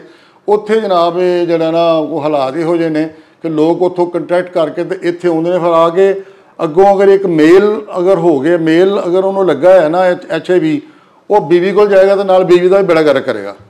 ਤੇ ਇਹ ਸੂਰਤ ਹਾਲ ਹੈ। ਤੇ ਬਹਿਰ ਉਹਦੇ ਕੇਸ ਇੰਨੇ ਤੇ ਨਹੀਂ, ਲੇਕਿਨ ਜਿਹੜੇ ਕੋਈ ਬਾਹਰੋਂ ਲੋਕ ਆਉਂਦੇ ਨੇ ਉਹਨਾਂ ਵਾਸਤੇ ਬੜੀ ਇਖਤਿਆਰ ਦੀ ਜ਼ਰੂਰਤ ਹੈ। ਉਹਨਾਂ ਦੇ ਵਿੱਚ ਚਾਂਸਿਸ ਹੁੰਦੇ ਨੇ ਕਿ ਅਗਰ ਇਹਨਾਂ ਉੱਥੇ ਕੋਈ ਗਲਤ ਹਰਕਤ ਕੀਤੀ ਹੈ ਤੇ HIV ਜਿਹੜੀ ਨਾ HIV ਉਹਦੇ ਵਿੱਚ ਪੋਸੀਬਿਲਿਟੀ ਹੁੰਦੀ ਹੈ, ਉਹ ਵੀ ਸਕਰੀਨਿੰਗ ਵਿੱਚ ਹੋਣੀ ਚਾਹੀਦੀ ਹੈ। ਇਹਦੇ ਇਲਾਵਾ ਫਿਰ ਚੌਥਾ ਜਿਹੜਾ ਟੈਸਟ ਹੈ ਨਾ ਉਹ ਵੀ ਸਿਫਿਲਿਸ ਦਾ ਜੀ, ਜਿਹੜੀ ਸੁਜਾਗ ਜਿਹਨੂੰ ਆਉਂਦੇ ਨੇ, ਇਹ ਵੀ ਸਾਡੇ ਇੱਥੇ ਕਾਫੀ ਕਾਮਨ ਹੈਗੀ ਹੈ। ਔਰ ਇਹਦਾ ਟੈਸਟ ਯਾਨੀ ਕਿ 4 ਟੈਸਟ ਮੈਂ ਜਿਹੜੇ ਅਲਾਈਜ਼ਾ ਤੇ ਹੋਣੇ ਚਾਹੀਦੇ ਨੇ ਵੈਸੇ ਤੇ ਇਹ ਛੋਟੀਆਂ ਜਿਹੜੀਆਂ ਸਾਡੇ ਕੋਲ ਕਿਊਬਿਟਸ ਹੁੰਦੇ ਨੇ ਉਹਨਾਂ 'ਤੇ ਵੀ ਹੋ ਜਾਂਦੇ ਨੇ, ਲੇਕਿਨ ਜ਼ਿਆਦਾ ਮਤਲਬ ਜਿਹੜੀ ਅਫਾਦੀਅਤ ਹੈ ਨਾ ਉਹ ਇਹ ਹੀ ਹੈ ਕਿ ਹੈਪੇਟਾਈਟਸ ਸੀ, HCV, HBsAg, HIV ਔਰ ਸਿਫਿਲਿਸ ਦਾ ਜਿਹੜਾ ਟੀਪਾ ਟੈਸਟ ਹੈ, ਇਹ 4 ਤੇ ਮਸਟ ਨੇ, ਇਹਨਾਂ ਦੀ ਸਕਰੀਨਿੰਗ ਹੋਣੀ ਚਾਹੀਦੀ ਹੈ। ਇਹਦੇ ਇਲਾਵਾ 2-4 ਹੋਰ ਟੈਸਟ ਮਤਲਬ ਹੀਮੋਗਲੋਬਨ ਹੈ ਜਾਂ ਸ਼ੂਗਰ ਹੈ ਜਾਂ ਯੂਰੀਆ ਕ੍ਰੀਟਿਨਿਨ ਨੇ, ਜਿਹੜੇ ਕਿ ਨਾਰਮਲੀ ਕਲੀਨਿਕਲ ਪੈਥੋਲੋਜੀ ਦੇ ਵਿੱਚ ਆ ਜਾਂਦੇ ਨੇ। ਇਹ ਟੈਸਟ ਜਿਹੜੇ ਨੇ ਇਹ ਵੀ ਨਾਲ ਹੋਣੇ ਚਾਹੀਦੇ ਨੇ। ਤੇ ਮਤਲਬ ਸ਼ੂਗਰ ਹੈ, ਤੁਹਾਡੀ ਹੀਮੋਗਲੋਬਨ ਹੈ, ਉਦੋਂ ਬਾਅਦ ਤੁਹਾਡੇ ਜਿਗਰ ਦੇ ਟੈਸਟ ਨੇ ALT ਤੇ AST, ਔਰ ਉਦੋਂ ਬਾਅਦ ਤੁਹਾਡੇ ਜਿਹੜਾ ਗੁਰਦੇ ਦੇ ਨੇ ਯੂਰੀਆ ਤੇ ਕ੍ਰੀਟਿਨਿਨ ਨੇ। ਇਹ ਮੇਨ ਟੈਸਟ ਹੈਗੇ ਨੇ ਜਿਹੜੇ ਹਰ ਮਰੀਜ਼ ਦੇ ਹੋਣੇ ਚਾਹੀਦੇ ਨੇ। ਇਹਦੇ ਨਾਲ CBC ਹੋ ਜਾਂਦੀ ਹੈ, ਨਾਲ ਯੂਰਿਨ ਟੈਸਟ ਹੋ ਜਾਂਦਾ ਹੈ, ਸਟੂਲ ਟੈਸਟ ਹੋ ਜਾਂਦਾ ਹੈ। ਇਹ ਕਾਮਨ ਟੈਸਟ ਹੈਗੇ ਨੇ। ਨਾਲ ਤੁਸੀਂ ਚੈਸਟ ਐਕਸਰੇ ਕਰਾ ਲਓ। ਮੇਰਾ ਨਹੀਂ ਖਿਆਲ ਕਿ ਇਹਨਾਂ ਦੀ ਟੋਟਲ ਕਾਸਟ ਜਿਹੜੀ ਹੈ ਨਾ ਕੋਈ 3-4 ਹਜ਼ਾਰ ਰੁਪਈਆ, ਇਸ ਤੋਂ ਵੱਧ ਕਾਸਟ ਨਹੀਂ ਹੁੰਦੀ ਅਗਰ ਇਹਨਾਂ ਨੂੰ ਪ੍ਰਿਸਕ੍ਰਾਈਬਡ ਰੇਟ ਦੇ ਉੱਤੇ ਗੌਰਮੈਂਟ ਕਰੇ ਤਾਂ। ਗੌਰਮੈਂਟ ਨੂੰ ਇਹ ਸਕੀਮ ਚਲਾਉਣੀ ਚਾਹੀਦੀ ਹੈ। ਅਗਰ ਉਹ ਇੰਨਾ ਖਰਚਾ ਚੁੱਕਦੀ ਹੈ ਬਈ ਲੋਕਾਂ ਨੂੰ ਜਿਹੜਾ ਹੈਲਥ ਕਾਰਡ ਦਾ ਸਿਸਟਮ ਦਿੱਤਾ ਹੈ, ਤੇ ਉਹਦੇ ਵਿੱਚ ਨਾਲ ਇਹ ਚੀਜ਼ ਜਿਹੜੀ ਹੈ ਕਿ ਪੀਰੀਆਡੀਕਲੀ ਜਿਹੜਾ ਨਾ ਜਿਹੜੀ ਪਾਪੂਲੇਸ਼ਨ ਹੈ ਉਹ ਮਸਲਨ ਉਹਨਾਂ ਦੇ ਇਹ ਜਿਹੜੇ ਨੇ ਨਾ ਟੈਸਟ ਵਗੈਰਾ ਸਕਰੀਨਿੰਗ ਜਿਹੜੀ ਹੈ ਇਹ ਹੋਣੀ ਚਾਹੀਦੀ ਹੈ, ਲਾਜ਼ਮੀ ਹੋਣੀ ਚਾਹੀਦੀ ਹੈ। ਇਹਦੇ ਨਾਲ ਹੀ ਪਤਾ ਲੱਗੇਗਾ ਕਿ ਯਾਰ ਗੌਰਮੈਂਟ ਕਿੰਨੀ ਕੁ ਸਿੰਸੀਅਰ ਹੈ ਆਪਣੀ ਪਾਪੂਲੇਸ਼ਨ ਦੇ ਮੁਤਲਕ। ਹੁਣ ਵੇਖੋ ਜੀ ਇਲੈਕਸ਼ਨ ਹੋਣੇ ਨੇ, ਇਲੈਕਸ਼ਨ ਜਨਾਬ ਕੋਈ ਨਾ ਕੋਈ ਪਾਰਟੀ ਆ ਜਾਏਗੀ, ਉਹ ਦਾਅਵੇ ਬੜੇ ਕਰੇਗੀ, ਇਹ ਕਰਾਂਗੇ ਉਹ ਕਰਾਂਗੇ, ਲੇਕਿਨ ਬਾਅਦ ਵਿੱਚ ਉਹ ਭੁੱਲ ਜਾਂਦੇ ਨੇ। ਅਮਲੀ ਤੌਰ ਤੇ ਜਾਣਾ ਇਹ ਜ਼ਰੂਰ ਹੋਣਾ ਚਾਹੀਦਾ ਕਿ ਇਹ ਪ੍ਰੋਗਰਾਮ ਜਿਹੜਾ ਸਕਰੀਨਿੰਗ ਦਾ 6 ਮਹੀਨੇ ਬਾਅਦ ਜਾਂ ਸਾਲ ਬਾਅਦ ਇਹ ਜ਼ਰੂਰ ਹੋਣਾ ਚਾਹੀਦਾ ਹੈ। ਔਰ ਜਿਹੜੀ ਪਬਲਿਕ ਸਾਡੀ ਪਾਪੂਲੇਸ਼ਨ ਐਟ ਰਿਸਕ ਹੈਗੀ ਹੈ, ਯਾਨੀ 40 ਸਾਲ ਤੋਂ ਉੱਤੇ ਜਾਂ 50 ਸਾਲ ਤੋਂ ਉੱਤੇ ਜਿਹੜੇ ਅਫਰਾਦ ਨੇ, ਉਹ ਮਤਲਬ ਉਹਨਾਂ ਦੀ ਸਕਰੀਨਿੰਗ ਹੋਣੀ ਚਾਹੀਦੀ ਹੈ। ਇਸੇ ਤਰ੍ਹਾਂ ਜਿਹੜੀਆਂ ਫੀਮੇਲਸ ਨੇ ਉਹ ਮੈਂ ਦੱਸ ਚੁੱਕਿਆ ਕਿ ਉਹਨਾਂ ਦਾ ਜਿਹੜਾ ਨਾ ਉਹਨਾਂ ਦੇ ਟੈਸਟ ਵੀ ਜਿਹੜੇ ਨੇ ਖਾਸ ਤੌਰ 'ਤੇ ਮੈਮੋਗ੍ਰਾਫੀ, ਕਿਉਂਕਿ ਬ੍ਰੈਸਟ ਕੈਂਸਰ ਇੱਥੇ ਬਹੁਤ ਕਾਮਨ ਹੈਗਾ। ਬ੍ਰੈਸਟ ਕੈਂਸਰ ਜਿਹੜੇ ਮੇਲਸ ਨੇ ਉਹਨਾਂ ਦੇ ਵਿੱਚ ਲੰਗਸ ਦਾ ਕੈਂਸਰ ਔਰ ਇੰਟੈਸਟਾਈਨ ਦਾ ਕੈਂਸਰ ਜਿਹੜਾ ਇਹ ਬੜਾ ਕਾਮਨ ਹੈ। ਪ੍ਰੋਸਟੇਟ ਹੈ, ਪ੍ਰੋਸਟੇਟ ਦੇ ਵੀ ਟੈਸਟ ਹੈਗੇ ਨੇ, ਉਹ ਵੀ ਮਤਲਬ ਕਿ ਤੁਸੀਂ ਜਦੋਂ 50 ਸਾਲ ਤੋਂ ਉੱਤੇ ਹੁੰਦੇ ਹੋ ਤਾਂ ਪ੍ਰੋਸਟੇਟ ਦੇ ਟੈਸਟ ਵੀ ਨਾਲ ਚੱਲਦੇ ਰਹਿੰਦੇ ਨੇ ਤਾਂ ਕਿ ਪਤਾ ਲੱਗੇ ਉਹਦੇ ਕੀ ਹਾਲਾਤ ਨੇ। ਮਤਲਬ ਇਹ ਕਿ ਮੁਖਤਲਿਫ ਜਿਹੜੇ ਸਿਸਟਮਸ ਨੇ ਉਹਨਾਂ ਸਾਰਿਆਂ ਦੇ ਕੋਈ ਨਾ ਕੋਈ ਟੈਸਟ ਡਿਵਾਈਸ ਕੀਤੇ ਹੋਏ ਨੇ, ਤੇ ਉਹਨਾਂ ਵਿੱਚੋਂ ਜਿਹੜੇ ਮੋਸਟ ਕਾਮਨ ਨੇ ਉਹ ਤੁਸੀਂ ਜਿਹੜਾ ਨਾ ਮੇਰੇ ਹਿਸਾਬ ਨਾਲ ਉਹਨਾਂ ਦੀ ਮਾਲੀਅਤ ਜਿਹੜੀ ਅਗਰ ਤੁਸੀਂ ਕਿਸੇ ਵੀ ਅੱਛੀ ਲੈਬਾਰਟਰੀ ਤੋਂ ਜਾ ਕੇ ਕਰਾਉਂਦੇ ਹੋ, ਅਗਰ ਤਾਂ ਗੌਰਮੈਂਟ ਸਪਾਂਸਰਡ ਹੋ ਜਾਏ ਤਾਂ ਸਭ ਤੋਂ ਬਿਹਤਰ ਹੈ। ਅਗਰ ਗੌਰਮੈਂਟ ਸਪਾਂਸਰਡ ਨਹੀਂ ਤਾਂ ਕਮ ਅਜ਼ ਕਮ ਇਹ ਅਵੇਅਰਨੈਸ ਜਿਹੜੀ ਨਾ ਆਵਾਮ ਦੇ ਵਿੱਚ ਹੋਣੀ ਚਾਹੀਦੀ ਹੈ ਕਿ ਯਾਰ ਮੈਂ ਸਾਲ ਦੇ ਬਾਅਦ ਆਪਣੀ ਟੈਸਟ ਕਰਾਵਾਂ ਤਾਂ ਕਿ ਮੈਨੂੰ ਪਤਾ ਲੱਗੇ ਕਿ ਮੇਰੇ 'ਚ ਕੋਈ ਖਰਾਬੀ ਤਾਂ ਨਹੀਂ ਹੈ, ਕੋਈ ਮਸਲਾ ਤਾਂ ਨਹੀਂ ਹੈ। ਅਗਰ ਅਰਲੀ ਸਟੇਜ ਦੇ ਵਿੱਚ ਇਹ ਤਕਲੀਫਾਂ ਫੜੀਆਂ ਜਾਣ ਉਹਨਾਂ ਦਾ ਇਲਾਜ ਹੋ ਜਾਂਦਾ ਹੈ। ਲੇਕਿਨ ਅਗਰ ਤੁਸੀਂ ਜਨਾਬ ਉਹਨੂੰ ਲਮਕਾਈ ਰੱਖੋਗੇ ਜਾਂ ਡਰੋਗੇ ਕਿ ਬਈ ਮੈਂ ਨਿਕਲਣਾ ਆਵੇ ਕੁਛ ਮੇਰਾ, ਤੇ ਉਹ ਫਿਰ ਜਿਸ ਵੇਲੇ ਬੇੜਾ ਗਰਕ ਹੁੰਦਾ ਉਸ ਵਕਤ ਤੁਸੀਂ ਫਿਰ ਭੱਜੇ ਫਿਰਦੇ ਲਓ ਜੀ ਆ ਜਾਓ ਮੈਂ ਜਨਾਬ ਮੇਰਾ ਜਿਹੜਾ ਨਾ ਕੁਛ ਕਰੋ, ਤੇ ਉਸ ਵਕਤ ਟਾਈਮ ਗੁਜ਼ਰ ਗਿਆ ਹੁੰਦਾ ਫਿਰ ਉਸ ਤੋਂ ਬਾਅਦ ਕੋਈ ਮਤਲਬ ਜਿਹੜਾ ਨਾ ਮੁਦਾਵਾ ਵੀ ਨਹੀਂ ਹੋ ਸਕਦਾ। ਹਾਂ ਨਹੀਂ ਹੋ ਸਕਦਾ ਜੀ। ਇਹ ਜਨਾਬ ਸਾਰੀ ਸੂਰਤ ਆ। ਅੱਛਾ ਡਾਕਟਰ ਸਾਹਿਬ ਇਹ ਦੱਸੋ ਸਾਡੇ ਵਿਊਅਰਸ ਨੂੰ ਮੇਰੇ ਹਜ਼ੂਰ ਕਿ ਅੱਜ ਕੱਲ੍ਹ ਦੇਖੋ ਨਾ ਕਿਸੇ ਬੰਦੇ ਨੂੰ ਬੁਖਾਰ ਚੜ੍ਹਦਾ, ਉਹ ਡਾਕਟਰ ਸਾਹਿਬ ਕੋਲ ਜਾਂਦਾ ਹੈ, ਡਾਕਟਰ ਸਾਹਿਬ ਉਹਨੂੰ ਦਵਾਈ ਦੇਣੀ ਸ਼ੁਰੂ ਕਰ ਦਿੰਦੇ ਨੇ। 8-10 ਦਿਨ ਨਹੀਂ ਬੁਖਾਰ ਉਤਰਦਾ, ਫੇਰ ਆਉਂਦੇ ਨੇ ਯਾਰ ਟਾਈਫਾਈਡ ਨਾ ਹੋਵੇ, ਡੈਂਗੀ ਨਾ ਹੋਵੇ, ਫਲਾਨ ਨਾ ਹੋਵੇ। ਮੈਂ ਇਹ ਪੁੱਛਣਾ ਚਾਹੁੰਦਾ ਵਾਂ ਕਿ ਟ੍ਰੀਟਮੈਂਟ ਬੰਦੇ ਦਾ ਮਰੀਜ਼ ਦਾ ਸ਼ੁਰੂ ਕਰਨ ਤੋਂ ਪਹਿਲੇ ਹੀ ਅਗਰ ਕੁਛ ਸਿੰਪਟਮਸ ਦਿਸੀਆਂ ਨੇ, ਕੁਛ ਐਸੇ ਸਾਈਨਸ ਹੈ ਨੇ, ਤੇ ਇਨੀਸ਼ੀਅਲ ਸਟੇਜਸ ਦੇ ਉੱਤੇ ਹੀ ਜਿਹੜਾ ਉਹਦਾ ਪਹਿਲੇ ਟੈਸਟ ਨਹੀਂ ਕਰਾਉਣੇ ਚਾਹੀਦੇ? ਬਿਲਕੁਲ ਕਰਾਉਣੇ ਚਾਹੀਦੇ ਨੇ। ਮੈਂ ਅਰਜ਼ ਕਰਾਂਗਾ, ਬਲਕਿ ਮੈਂ 1-2 ਐਗਜ਼ਾਮਪਲ ਵੀ ਤੁਹਾਨੂੰ ਦੱਸਾਂਗਾ ਕਿ ਕੋਈ ਵੀ ਮਰੀਜ਼ ਜੀ ਜਿਹਨੂੰ ਬੁਖਾਰ ਹੋ ਗਿਆ ਸਰ, ਉਹਦੇ ਜਿਹੜੇ ਸਭ ਨਾਲੋਂ ਜਿਹੜਾ ਕਾਮਨ ਟੈਸਟ ਹੈ ਨਾ ਉਹ ਵੇ CBC, ਜੀ ਬਲੱਡ ਕੰਪਲੀਟ ਐਗਜ਼ਾਮੀਨੇਸ਼ਨ, ਠੀਕ ਹੈ ਜੀ। ਉਹਦਾ ਜ਼ਰੂਰ ਹੋਣਾ ਚਾਹੀਦਾ ਹੈ ਜੀ। ESR ਨਾਲ ਹੋ ਜਾਏ, ਸਿੰਪਲ ਟੈਸਟ ਹੈਗੇ ਨੇ ਜੀ। ਉੱਥੋਂ ਪਤਾ ਚੱਲ ਜਾਂਦਾ ਕਿ ਯਾਰ ਕੋਈ ਨਾ ਕੋਈ ਗੜਬੜੇ ਨੂੰ ਹੈ। ਉਦੋਂ ਬਾਅਦ ਤੁਸੀਂ ਅਗਲਾ ਜਿਹੜਾ ਸਪੈਸੀਫਿਕ ਟੈਸਟ ਹੁੰਦਾ ਨਾ ਉਹ ਤੁਸੀਂ ਸੋਚਦੇ ਹੋ। ਮਸਲਨ ਅੱਜ ਕੱਲ੍ਹ ਇੱਥੇ ਜਨਾਬ ਬੜਾ ਰੌਲਾ ਜੀ, ਡੈਂਗੀ ਬੜਾ ਇਹ ਕਰੋ ਜੀ ਉਹ ਕਰੋ। ਜੋ ਮਰੀਜ਼ ਜਨਾਬ ਡੈਂਗੀ ਦੇ ਸਾਡੇ ਕੋਲ ਉਹਨਾਂ ਨੇ ਰੇਟ ਰੱਖਿਆ ਜੀ 99 ਰੁਪੀਜ਼ ਜਿਹੜੇ ਨੇ ਨਾ ਤੁਸੀਂ ਰੇਟ ਤੁਹਾਂ ਰੱਖਣਾ ਹੈ। ਡੈਂਗੀ ਦਾ ਜਿਹੜਾ ਮਰੀਜ਼ ਆਵੇ ਉਹਦਾ ਤੁਸੀਂ ਟੈਸਟ ਕਰਨਾ ਹੈ। ਡੈਂਗੀ ਦੇ ਟੈਸਟ ਵਿੱਚ ਕੀ ਵੇਖਦੇ ਨੇ ਕਿ ਇਹਦਾ ਜਿਹੜਾ WBC ਕਾਊਂਟ ਤਾਂ ਨਹੀਂ ਥੱਲੇ ਚਲਾ ਗਿਆ, ਜਾਂ ਪਲੇਟਲੈਟ ਤਾਂ ਨਹੀਂ ਥੱਲੇ ਚਲੇ ਗਏ, ਜਾਂ ਕੋਈ ਹੋਰ ਮਸਲਾ ਤਾਂ ਨਹੀਂ ਹੋ ਗਿਆ। ਖਾਸ ਤੌਰ ਪਲੇਟਲੈਟਸ ਨੂੰ ਵੇਖੀਦਾ ਉਹ ਡਾਊਨ ਹੋ ਜਾਂਦੇ ਨੇ। ਤੇ ਉਹਦਾ ਪੀਰੀਆਡੀਕਲੀ ਮਤਲਬ ਤੁਸੀਂ ਕਰਾਉਂਦੇ ਰਹੋ ਤੇ ਉਹ ਪਤਾ ਚੱਲ ਜਾਂਦਾ ਕਿ ਭਾਈ ਇਹ ਕੋਈ 6 ਜਾਂ 7 ਦਿਨਾਂ ਬਾਅਦ ਜਾ ਕੇ ਨਾ ਇੰਪਰੂਵ ਹੋਣਾ ਸ਼ੁਰੂ ਹੋ ਜਾਂਦਾ ਜੀ। ਇੱਕ ਕੇਸ ਮੇਰੇ ਕੋਲ ਚੰਦ ਦਿਨ ਪਹਿਲਾਂ ਆਇਆ ਤੇ ਉਹ ਮੈਂ ਉਸ ਦਿਨ ਛੁੱਟੀ ਦੇ ਸਾਂ, ਮੈਂ ਅਗਲੇ ਦਿਨ ਆਇਆ ਤਾਂ ਪਤਾ ਲੱਗਾ ਜੀ ਕੇਸ ਪਿਆ ਆ ਇਹਦਾ ਜੀ ਕਾਊਂਟ ਬਹੁਤ ਜ਼ਿਆਦਾ ਜੀ, ਇਹਦਾ ਕੋਈ ਲੱਖ ਦੇ ਕਰੀਬ ਜਿਹੜਾ ਨਾ WBC ਦਾ ਕਾਊਂਟ ਹੈ। ਮੈਂ ਕਹਿੰਦਾ ਸਾਰੀ ਮੈਂ ਕੋਈ ਤੇ ਅਕਿਊਟ ਲੁਕੀਮੀਆ ਦਾ ਕੇਸ ਹੈਗਾ। ਹੁਣ ਉਹ ਮਰੀਜ਼ ਜਿਹੜਾ ਹੈ ਉਹ ਇੱਥੇ ਪ੍ਰੈਜੈਂਟ ਕੀਤਾ ਡੈਂਗੀ ਫੀਵਰ ਦੇ ਨਾਲ। ਇਹ ਜੀ ਇਹਨੂੰ ਫੀਵਰ ਹੈ ਤੇ ਇਹਨੂੰ ਡੈਂਗੀ ਹੈ, ਡੈਂਗੀ ਦਾ ਟੈਸਟ ਉਹਦਾ ਨੈਗੇਟਿਵ ਹੈ, ਲੇਕਿਨ ਅਸਲ ਜਿਹੜੀ ਬਿਮਾਰੀ ਹੈ ਥੱਲੇ ਉਹ ਤੋਂ ਉਹਦਾ ਜਿਹੜਾ ਹੈ ਲੁਕੀਮੀਆ ਹੈ। ਔਰ ਇਹੋ ਜਿਹੇ ਕੇਸ ਵੀ ਨਿਕਲ ਆਉਂਦੇ ਨੇ ਕਿ ਤੁਸੀਂ ਅਗਰ ਡੈਂਗੀ ਦਾ ਰੌਲਾ ਹੈ ਤੇ ਡੈਂਗੀ ਕਰਦੇ ਜਾਓ ਤਾਂ ਅਸਲ ਜਿਹੜਾ ਮਸਲਾ ਕੋਈ ਹੋ ਰਿਹਾ ਉਹਨੂੰ ਇਸ ਵਾਸਤੇ ਉਹ ਟੈਸਟ ਦੇ ਵਿੱਚ ਜਾ ਕੇ ਨਾ ਤੇ ਉਹ ਚੀਜ਼ ਨਿਕਲਣੀ ਹੈ, ਅਦਰਵਾਈਜ਼ ਤੇ ਉਹ ਡੈਂਗੀ ਦੇ ਚੱਕਰ ਵਿੱਚ ਜਨਾਬ ਅੱਲਾ ਦਾ ਪਿਆਰਾ ਹੋ ਜਾਏਗਾ। ਤੇ ਡਾਕਟਰ ਸਾਹਿਬ ਦਾ ਫੋਕਸ ਤੇ ਡੈਂਗੀ ਤੇ ਰਿਹਾ। ਉਹ ਡੈਂਗੀ ਦਾ ਇਲਾਜ ਕਰਾਈ ਜਾ ਰਿਹਾ, ਥੱਲੇ ਉਹਨੂੰ ਲੁਕੀਮੀਆ ਹੈ ਜਾਂ ਕੋਈ ਹੋਰ ਮਿਰਦੇ ਜਾਂ ਕੋਈ TB ਹੈ ਜਾਂ ਕੋਈ ਹੋਰ ਮਸਲਾ ਵੇ ਉਹ ਡਾਇਗਨੋਜ਼ ਨਹੀਂ ਹੋ ਰਿਹਾ। ਔਰ ਲੇਕਿਨ ਜਿੰਨੀ ਦੇਰ ਟੈਸਟ ਨਹੀਂ ਹੋਣਦੇ ਉਨੀ ਦੇਰ ਉਹ ਡਾਇਗਨੋਜ਼ ਨਹੀਂ ਹੋ ਸਕਦਾ। ਇਹ ਰੀਸੈਂਟਲੀ ਮੈਂ ਦੱਸ ਰਿਹਾ ਕੋਈ ਹਫ਼ਤਾ ਹੋਇਆ ਇਸ ਤਰ੍ਹਾਂ ਇੱਕ ਮਰੀਜ਼ ਸੀ, ਮੈਂ ਆਇਆ ਛੁੱਟੀ ਤੋਂ ਬਾਅਦ ਆਇਆ ਤੇ ਇਹਨਾਂ ਕਿਹਾ ਜੀ ਇਹ ਟੈਸਟ ਪਰਸੋਂ ਦਾ ਰੱਖਿਆ ਹੋਇਆ। ਉਹ ਮੈਂ ਵੇਖਦਾ ਸਾਰੀ ਕਲਪਨਾ ਸ਼ੁਰੂ ਕਰਤਾ, ਮੈਂ ਕਿਹਾ ਇਹ ਤਾਂ ਲੁਕੀਮੀਆ ਦਾ ਕੇਸ ਹੈ, ਤੁਸੀਂ ਇਹ ਮਰੀਜ਼ ਨੂੰ ਫੌਰਨ ਟੈਲੀਫੋਨ ਕਰੋ ਕਿ ਭਾਈ ਤੇਰਾ ਟੈਸਟ ਦੀ ਇਹ ਰਿਪੋਰਟ ਹੈਗੀ ਹੈ ਤੇ ਇਹਦੇ ਮੁਤਾਬਕ ਤੂੰ ਇਲਾਜ ਕਰਾ। ਇਹਨਾਂ ਨੇ ਫੋਨ ਕੀਤਾ ਮੁੰਡਿਆਂ ਨੇ, ਥੋੜ੍ਹੀ ਦੇਰ ਮੈਨੂੰ ਦੱਸਿਆ ਜੀ ਉਹ ਮਰੀਜ਼ ਕੱਲ੍ਹ ਦਾ ਫੌਤ ਹੋ ਗਿਆ ਜੀ। ਯਾਨੀ ਗੱਲ ਇਹ ਵੀ ਕਿ ਇਹ ਚੀਜ਼ਾਂ ਸਾਰੀਆਂ ਨੇ ਵੇਖਣ ਵਾਲੀਆਂ ਨੇ ਕਿ ਮਤਲਬ ਹੁਣ ਮਰੀਜ਼ ਪਤਾ ਨਹੀਂ ਕਦੋਂ ਦਾ ਇਸ ਚੀਜ਼ ਦੇ ਮੁਬਤਲਾ ਸੀ। ਉਹ ਤਾਂ ਜਦੋਂ ਟਰਮੀਨਲ ਸਟੇਜ 'ਤੇ ਆਇਆ ਤਾਂ ਉਸ ਦਿਨ ਆਇਆ ਸਾਡੇ ਕੋਲ ਆਇਆ ਤੇ ਅਸੀਂ ਅਗਲੇ ਦਿਨ ਉਹਦਾ ਟੈਸਟ ਵੇਖਿਆ ਤੇ ਯਾਰ ਇਹ ਤਾਂ ਲੁਕੀਮੀਆ ਹੈ। ਇੰਨੀ ਦਿਨ ਨੂੰ ਮੌਕਾ ਨਹੀਂ ਮਿਲਿਆ ਜਨਾਬ, ਉਹ ਬਹੁਤ ਮਰ ਵੀ ਗਿਆ। ਤੇ ਡਾਕਟਰਸ ਜਿਹੜੇ ਨੇ ਸਾਡੇ ਉਹ ਡੇਂਗੀ ਦਾ ਇਲਾਜ ਡੇਂਗੀ ਦਾ ਇਲਾਜ ਕਰੀ ਆ ਰਹੇ ਨੇ। ਸੋ ਇਹ ਚੀਜ਼ਾਂ ਵੀ ਸੋਚਣ ਵਾਲੀਆਂ ਨੇ, ਡਾਕਟਰਾਂ ਵਾਸਤੇ ਵੀ ਸੋਚਣ ਵਾਲੀਆਂ ਨੇ। ਔਰ ਇਹ ਵੀ ਕਿ ਜਿਹੜੇ ਟ੍ਰੀਟਿੰਗ ਡਾਕਟਰ ਨੇ ਉਹਨਾਂ ਨੂੰ ਸੋਚਣਾ ਚਾਹੀਦਾ ਕਿ ਯਾਰ ਅਸੀਂ ਜੋ ਵੀ ਕਰ ਰਹੇ ਹਾਂ ਉਹਦੀ ਕੋਈ ਸਾਇੰਟੀਫਿਕ ਬੇਸਿਸ ਹੋਣੀ ਚਾਹੀਦੀ ਹੈ। ਸਾਇੰਟੀਫਿਕ ਬੇਸਿਸ ਇਹ ਹੀ ਹੈ ਕਿ ਤੁਸੀਂ ਉਹਨੂੰ ਜਨਾਬ ਉਹਦੇ ਜਿਹੜੇ ਪ੍ਰੋਪਰ ਟੈਸਟ ਉਹ ਕਰਾਓ।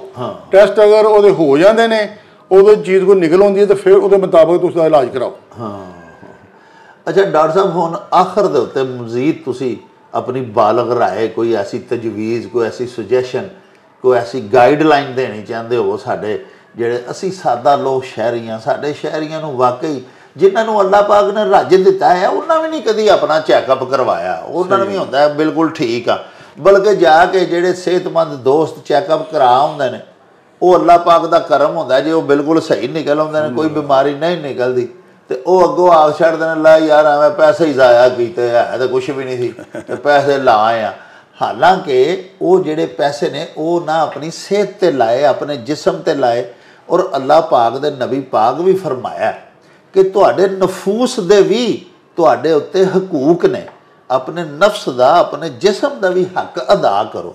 ਤੇ ਉਹ ਇਹ ਹੀ ਹੈ ਨਾ, ਹਜ਼ੂਰ ਪਾਕ ਸੱਲੱਲਾਹੁ ਅਲੈਹਿ ਵਸੱਲਮ ਨੇ ਇਹ ਹੀ ਫਰਮਾਇਆ ਕਿ ਮੀਆਂ ਆਪਣੇ ਆਪ ਨੂੰ ਸਿਹਤਮੰਦ ਰੱਖੋ।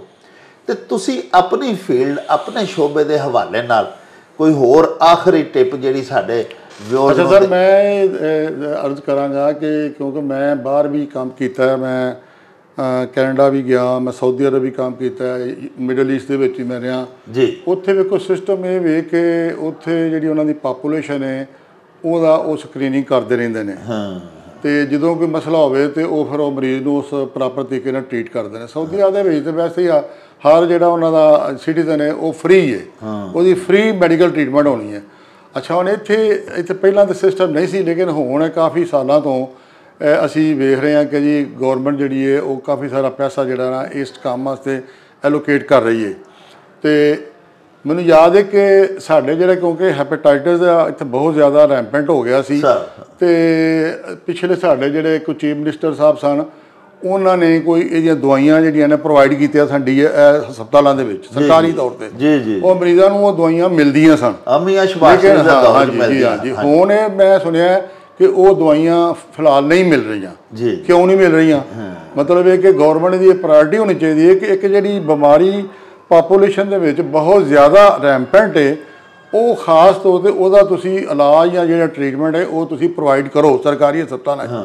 ਰਹਿ ਗਿਆ ਸਕਰੀਨਿੰਗ ਦਾ ਮਸਲਾ, ਅਗਰ ਤੁਸੀਂ ਇੰਨੇ ਪੈਸੇ ਇਸਤੇਮਾਲ ਕਰ ਰਹੇ ਹੋ ਹੈਲਥ ਕਾਰਡ ਦੇ ਵਿੱਚ ਜਿਹਦੇ ਵਿੱਚ ਹਰ ਬੰਦਾ ਫਾਇਦਾ ਚੁੱਕ ਰਿਹਾ, ਮਸਲਨ ਗਰੀਬ ਆਦਮੀ ਕਾਰੀ ਰਿਹਾ, ਜਿਹੜੇ ਅਮੀਰ ਨੇ ਉਹ ਵੀ ਫਾਇਦਾ ਚੁੱਕੀ ਜਾ ਰਹੇ ਨੇ। ਯਾਰ ਅਮੀਰ ਆਦਮੀ ਕਿਉਂ ਭਾਈ ਫ੍ਰੀ ਕਰਾਉਂਦਾ ਪਿਆ? ਤੁਸੀਂ ਇੱਕ ਡਿਮਾਰਕੇਸ਼ਨ ਕਰੋ ਕਿ ਭਾਈ ਇਹ ਜਿਹੜਾ ਗਰੀਬ ਆਦਮੀ ਨੇ ਇਹਨਾਂ ਦਾ ਫ੍ਰੀ ਹੋਵੇ, ਇਹਦਾ ਟੈਸਟ ਫ੍ਰੀ ਹੋਣ, ਇਹਨਾਂ ਦੇ ਆਪਰੇਸ਼ਨ ਫ੍ਰੀ ਹੋਣ। ਇੱਕ ਅਮੀਰ ਆਦਮੀ ਜਿਹੜਾ ਚੰਗਾ ਵਾਲਾ ਹੱਟਾ ਕੱਟਾ ਹੈ ਔਰ ਚੰਗਾ ਭਲਾ ਕਮਾਈ ਕਰਦਾ ਪਿਆ, ਉਹ ਵੀ ਵਿੱਚ ਆ ਕੇ ਜਨਾਬ ਇਹ ਕੰਮ ਸਰਵਤ ਹੈ। ਮਤਲਬ ਮੈਂ ਇਹਨੂੰ ਨਾਨਸੈਂਸ ਹੀ ਕਹਾਂਗਾ। ਇਹ ਗੌਰਮੈਂਟ ਨੂੰ ਚਾਹੀਦਾ ਕਿ ਇਹਨੂੰ ਐਪਰੀਸ਼ੀਏਟ ਕਰਨ ਕਿ ਭਾਈ ਜਿਹੜੇ ਬੰਦੇ ਸਾਬੇ ਸਰਬਤ ਨੇ ਉਹਨਾਂ ਨੂੰ ਤੁਸੀਂ ਇਸ ਕੰਮ 'ਚ ਨਾ ਲਿਆਓ, ਜਿਹੜੇ ਗਰੀਬ ਲੋਕ ਨੇ ਉਹਨਾਂ ਨੂੰ ਇਸ ਫੀਲਡ ਦੇ ਵਿੱਚ ਲਿਆਓ, ਔਰ ਜਿਹੜਾ ਤੁਸੀਂ ਉਹ ਤੋਂ ਪੈਸੇ ਬਚਾਓਗੇ ਉਹਨੂੰ ਤੁਸੀਂ ਇਹ ਜਿਹੜਾ ਪੀਰੀਆਡੀਕਲੀ ਹੈਲਥ ਜਿਹੜਾ ਸਕਰੀਨਿੰਗ ਹੈ ਇਹ ਤੁਸੀਂ ਪ੍ਰੋਗਰਾਮ ਨਾਲ ਸਟਾਰਟ ਕਰੋ। ਇਨੀਸ਼ੀਅਲੀ ਤੁਸੀਂ ਵੇਖੋ ਇਨਸ਼ਾਅੱਲਾ ਇਹਦਾ ਰਿਸਪਾਂਸ ਅੱਛਾ ਹੋਏਗਾ, ਔਰ ਇਹ ਤੁਸੀਂ ਮੁਖਤਲਿਫ ਕਿਸਮ ਦੇ ਜਿਹੜੇ ਅਦਾਰੇ ਨੇ ਗੌਰਮੈਂਟ ਦੇ ਵੀ ਨੇ, ਪ੍ਰਾਈਵੇਟ ਅਦਾਰੇ ਵੀ ਬੜੇ ਅੱਛੇ ਨੇ ਜਿੱਥੇ ਕੰਮ ਹੋ ਰਿਹਾ, ਉਹਨਾਂ ਨੂੰ ਤੁਸੀਂ ਐਲੋਕੇਟ ਕਰੋ ਅਤੇ ਉੱਥੇ ਜਾ ਕੇ ਤੇ ਇਹ ਜਿਹੜੇ ਸਾਡੇ ਖਾਸ ਤੌਰ 'ਤੇ ਜਿਹੜੇ 40 ਜਾਂ 50 ਸਾਲ ਤੋਂ ਉੱਤੇ ਜਿਹੜੇ ਸਾਡੇ ਅਫਰਾਦ ਨੇ ਪਾਪੂਲੇਸ਼ਨ ਦੇ ਵਿੱਚ, ਉਹਨਾਂ ਦੀ ਇਹ ਸਕਰੀਨਿੰਗ ਟੈਸਟ ਜਿਹੜੇ ਨੇ ਮੈਂ ਜਿਹੜੇ ਗਿਣਾਏ ਨੇ ਇਹ ਹੋਣੇ ਚਾਹੀਦੇ ਨੇ। ਅਤੇ ਮੈਂ ਸਮਝਦਾ ਇਹਦੇ ਨਾਲ ਬਹੁਤ ਜ਼ਿਆਦਾ ਗੌਰਮੈਂਟ ਦੀ ਨੇਕ ਨਾਮੀ ਵੀ ਹੋਏਗੀ ਤੇ ਪਬਲਿਕ ਦਾ ਐਟ ਲਾਰਜ ਬਹੁਤ ਫਾਇਦਾ ਹੋਏਗਾ। ਮਜਮੂਈ ਤੌਰ ਦੇ ਉੱਤੇ ਸਾਡਾ ਮੁਆਸ਼ਰਾ ਸਿਹਤਮੰਦ ਹੋ ਜਾਏਗਾ, ਪੂਰਾ ਪਾਕਿਸਤਾਨ ਸਿਹਤਮੰਦ ਹੋ ਜਾਏਗਾ ਇਨਸ਼ਾਅੱਲਾ ਜੀ। ਲਓ ਜੀ ਪਿਆਰੇ ਵੇਖਣ ਵਾਲਿਓ, ਤੁਸੀਂ ਸਾਡੇ ਡਾਕਟਰ ਮੁਹੰਮਦ ਇਜਾਜ਼ ਭੱਟ ਸਾਹਿਬ ਹੋਰਾਂ ਦੀਆਂ ਬੜੀਆਂ ਹੀ ਕੀਮਤੀ ਗੱਲਾਂ ਸੁਣੀਆਂ।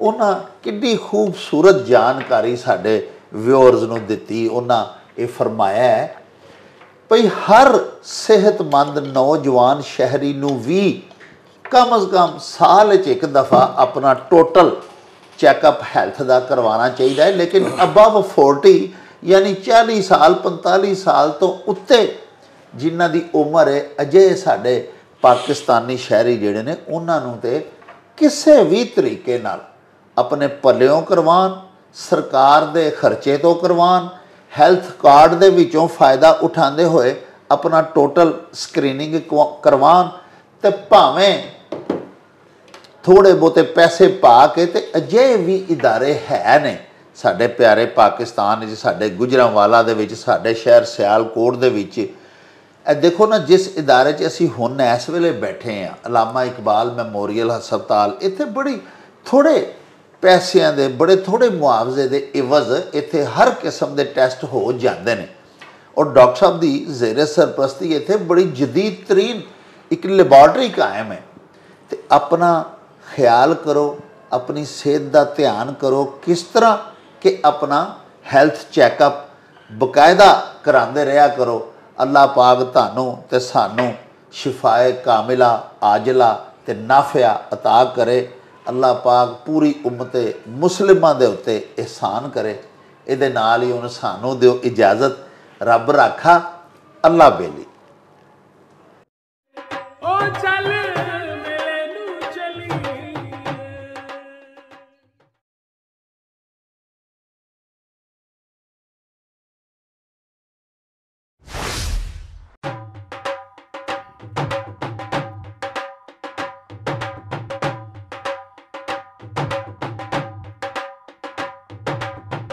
ਰੌਣਕ ਹੋ ਜਾਉ ਛੱਟ ਵੇ ਚੱਲ ਮੇਲੇ ਨੂੰ ਚਲੀਏ, ਓ ਰੌਣਕ ਹੋ ਜਾਉ ਛੱਟ ਵੇ ਚੱਲ ਮੇਲੇ ਨੂੰ ਚਲੀਏ। ਮੱਲਾ ਕੱਢ ਕੁੜਦੇ ਦੇ ਵੱਟ ਵੇ ਚੱਲ ਮੇਲੇ ਨੂੰ ਚਲੀਏ। ਹਾਏ ਚੱਲ